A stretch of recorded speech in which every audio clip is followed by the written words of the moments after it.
Ningependa kutoa ushauri wangu kwa serikali. Na kwa nini natoa huo ushauri? Neno la Mungu kwenye Mithali 16 mstari wa 25 linasema hivi: njia zote ni sawa machoni pa mtu, lakini mwisho wake huishia mautini. Kwa nini nimesema hivyo? Unajua, mwanadamu anapokuwa anapanga jambo, kwa anaona kabisa vile anavyolipanga litaenda sawa sawa, lakini mwisho wake ndio utakaomjulisha kwamba alichokuwa anakipanga hakikuwa sawa, kutokana na yale matokeo yatakayotokea. Hata sasa sisemi kama mtu niliyetumwa na mtu awaye yote, lakini mimi ni mwananchi ambaye nayaona mambo yanavyokwenda. Na unaona kabisa mipango ambayo watu wanapanga wakiona kwamba ni sawa machoni pao, lakini mwisho wake ni mauti tu. Sasa napenda tujifunze kutokana na mfano wa maandamano ya tarehe 29 Disemba. Nafikiri wapangaji walipopanga kuua watu waliona kabisa kila kitu walichopanga kitaenda sawa, tutaweza kuzima huu moto kwa maji. Wasijue kwamba yale hayakuwa maji, bali ilikuwa ni petroli. Na utaweza kuona yameibua kitu gani sasa. Watu hawajaogopa kisa wamefiwa na watu, ndio kwanza wamekasirika. Sasa kwa nini natoa ushauri?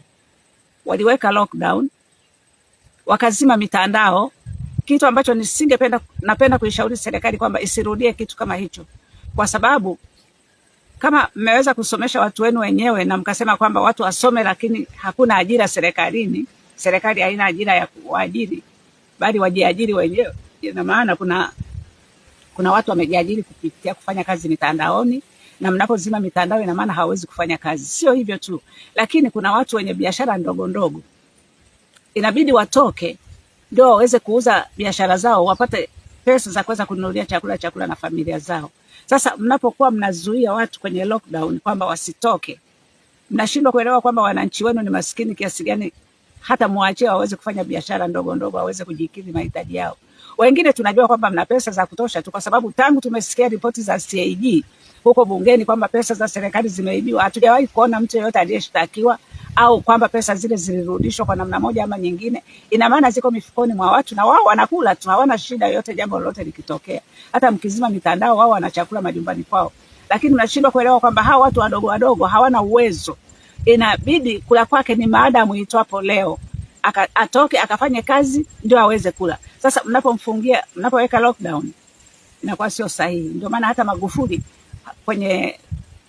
kwenye ule ugonjwa hakuweza kuweka lockdown kwamba watu wasitoke, kwa sababu alijua kabisa serikali haina uwezo wa kuweza kulisha watu wake ikiwa imewafungia ndani ya majumba. Alifanya kitu cha akili sana na ufahamu mkubwa. Igeni jamani kwa yule mtu Lakini sasa hivi mkitaka kufanya vitu unakuta kwamba lockdown, hakuna kutoka, hakuna nini. Sasa hakuna kutoka, wananchi wenu mmewapa chakula? Mmewapa chakula wasitoke waweze kula na watoto wao humo ndani? Sio sahihi. Nisingependa yale mambo yaliyojitokeza tarehe 29 ya watu kukosa chakula kutokana na hiyo lockdown, waweze kukosa chakula tena tarehe 9 Disemba kama endapo watatoka. Mimi sijui kama watatoka au hawatatoka. Ni vitu ambavyo tunaviona mtandaoni, na vile vya 29 tuliviona hivyo hivyo mtandaoni, na matokeo yake watu walitoka. Watu mlijua kwamba mtaweza kuwazima kwa mtutu wa bunduki na kwa kuwaua, lakini unaona kwamba walitoka pamoja na kuuawa kote kule, lakini walizidi kutoka.